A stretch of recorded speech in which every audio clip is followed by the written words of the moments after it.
पाकिस्तान को, हमको पाकिस्तान से क्या करना है? आपको मुसलमान नजर आता, पाकिस्तान नजर आता आपको? मैं आपको क्या भारत का बराबर का शहरी नजर नहीं आता हूं? मैं आपको जिना क्यों नहीं आता? मुझे देखकर आप कबूल कलाम आजाद क्यों याद नहीं आते?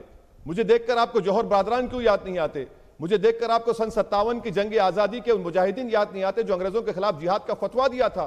मुझे देखकर आपको अल्लामा फजल खैराबादी क्यों याद नहीं आते जिन्होंने अंग्रेजों से कहा तक मैं माफीनामा नहीं लिख के दूंगा, और आप जिसको चाहते उन्होंने माफीनामा लिख कर दिया, सावरकर ने अंग्रेजों को। मैं तो वो हूं उनका जानशीन हूं जो फांसी के फंदे पर चढ़ गए भारत के लिए। अफसोस इस बात का है कि 70 साल के बाद भी 2 MP मेरे हैं और आपको डर लगता है मुझसे। अफसोस है मुझे। देखिए, बड़ा वाजिब सवाल असदुद्दीन ओवैसी जी ने किया।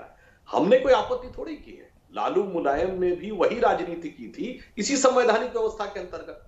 आपने इसी संवैधानिक व्यवस्था के अंतर्गत की थी। उन्होंने MY कहा, आप कह रहे हैं M की बात करो। और जहां तक कॉन्स्टिट्यूएंट की बात है तो मैं ये भी आपके सारे दर्शकों को बता देना चाहता हूं, अंजना जी, शायद बहुतों को नहीं पता होगा, संविधान सभा में मोहम्मद अली जिन्ना पाकिस्तान से चुन के नहीं आए थे, न लाहौर से, न कराची से, न रावलपिंडी से, न पेशावर से, न ढाका से, न चिटगांव से, मुंबई से चुन के गए थे। इसी हिंदुस्तान के शहरी थे, इसलिए वो कोई बात नहीं। मगर जो राजनीति उन्होंने की वो बहुत साफ है। जो आपने बड़ी अच्छी बात कही कि हमें देखकर वो क्यों नहीं याद आता, वो इसलिए नहीं याद आता है ओवैसी साहब कि आपके पार्टी के लोग खड़े होकर ये कहते हमने 800 साल इस देश पे हुकूमत की थी, मगर आप उस हुकूमत में भी जब औरंगजेब रोड का नाम बदला जाता तो आप खिलाफ में खड़े होते, दारा शिकोह के साथ नहीं खड़े होते। आपकी पार्टी का कोई व्यक्ति, यही हैदराबाद है जहां याकूब मेनन का नमाज़े जनाजा उस्मानिया यूनिवर्सिटी में निकाला गया, वहां लोग गए मगर डॉक्टर कलाम के नमाज़े जनाजा में नहीं गए।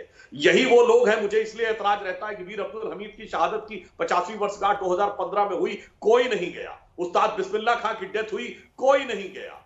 ब्रिगेडियर उस्मान के घर पर जाता कोई नहीं जाता है, मगर आप लोग इशरत जहां के साथ भी खड़े होते हैं, अफजल गुरु के साथ भी खड़े होते हैं, याकूब मेनन के साथ भी खड़े होते हैं, जाकिर नाइक के साथ भी खड़े होते हैं। इसलिए हमें इस बात का गुरेज है। और इस पॉलिटिक्स और उसमें क्या था, मौलाना आजाद ने कभी भी ये पॉलिटिक्स थोड़ी कही थी। जब मौलाना आजाद देश के शिक्षा मंत्री थे, ओवैसी साहब आप पढ़े लिखे व्यक्ति हैं, जाके चेक कर लीजिएगा। शिक्षा मंत्रियों का पहला सम्मेलन हुआ तो सिर्फ वंदे मातरम नहीं, सरस्वती वंदना भी हुई थी। और आपको सरस्वती वंदना छोड़िए, वंदे मातरम से ऐतराज है, भारत माता की जय से ऐतराज है, झंडे पे कहते खड़े नहीं होंगे। तो आपको ओवैसी जी और उनके सभी वोटर्स में देश विरोधी दिखाई देते हैं।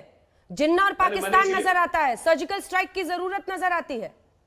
नहीं, मैंने तो वो इस देश के नागरिक नहीं है। वो जितने लोग वोट करते हैं, वो जो 18% से ऊपर लोगों ने वोट किया है 51 सीटों पर। तो फिर मैं एक और बात बता दूं अंजना जी, आपको पता होगा कॉन्स्टिट्यूएंट असेंबली में बॉम्बे प्रेसिडेंसी से 30 में से 30 सीटें जीती थी मुस्लिम लीग ने और 95.5% वोट मिला था। हिस्ट्री बहुत अच्छी पढ़ाते हैं। सुनिए, आप हिस्ट्री और हिस्टोरिकल कॉन्टेक्स्ट में आपका कोई माहिर नहीं है। मेरे सवाल का तो जवाब दीजिए। मेरी बात सुनिए, आप उलझा देते हैं। नहीं, आप सीधा जवाब दीजिए सर, सीधा जवाब दीजिए। अरे वो इंडिया है या पाकिस्तान है? सर्जिकल स्ट्राइक क्यों करना है वहां पर? आज के महाराष्ट्र और गुजरात के 95% मुस्लिमों ने वोट किया था, 95% पाकिस्तान नहीं चले गए। इसलिए मैं बात कह रहा हूं। नहीं, आप आज का जवाब दीजिए ना मुझे। आज जब आप कहते हैं पुराना हैदराबाद में हमें, ओल्ड हैदराबाद में हमें सर्जिकल स्ट्राइक करने की जरूरत है, आप जिन्ना से तुलना कर रहे हैं अभी भी बैठकर ओवैसी की, तो क्या हम माने कि ये पाकिस्तान का हिस्सा है, इस देश में नहीं? तो आपसे कह दिया, अगर इन्होंने कहा कि मौलाना आजाद की तरह है तो फिर वंदे मातरम सरस्वती वंदना से ऐतराज नहीं होना चाहिए। अगर ऐतराज है तो ये सबसे पहले जिन्ना ने किया। साबित कीजिए ओवैसी जी अपनी देशभक्ति। मातरम नहीं बोलूंगा। साबित कीजिए अपनी देशभक्ति।